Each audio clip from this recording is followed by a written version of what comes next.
আপনি কি জানেন, এই মুহূর্তে আপনি যে এই ভিডিওটা দেখছেন, এই ঘটনাটা আগে থেকেই লেখা ছিল।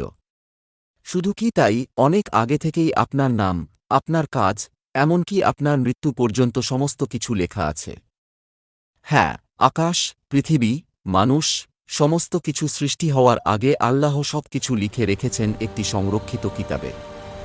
ইসলামে একে বলা হয় লৌহে মাহফুজ, একটি সংরক্ষিত ফলক, যেখানে আল্লাহ সবকিছুর তাকদীর লিখে রেখেছেন। আল্লাহ নিজেই কুরআনে বলেন, বরং এটি সম্মানিত কুরআন, যা লৌহে মাহফুজে সংরক্ষিত। সূরা আল বুরুজ, আয়াত নম্বর ২১-২২। আল্লাহ আরও বলেন, পৃথিবীতে বা তোমাদের জীবনে যে কোনো বিপদ আসে, তা আমি সৃষ্টি করার আগেই এক কিতাবে লিখে রেখেছি। সূরা আল হাদিদ আয়াত নম্বর ২২। আর এই কিতাবটাই হল লৌহে মাহফুজ।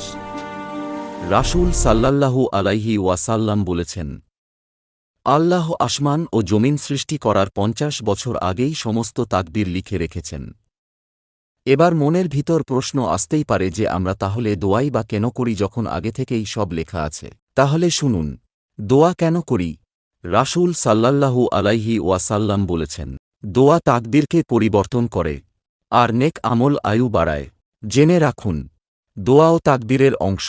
আপনি যখন হাত তুলেন, আল্লাহ আগেই জানেন, তবুও তিনি শুনতে চান, তাই হতাশ হয়ে দোয়া করা বন্ধ করবেন না। দোয়া চাইতে থাকুন, যিনি তাকদীর লিখেছেন, তিনি আপনার রব, আর আপনার রব কখনো অন্যায় করেন না।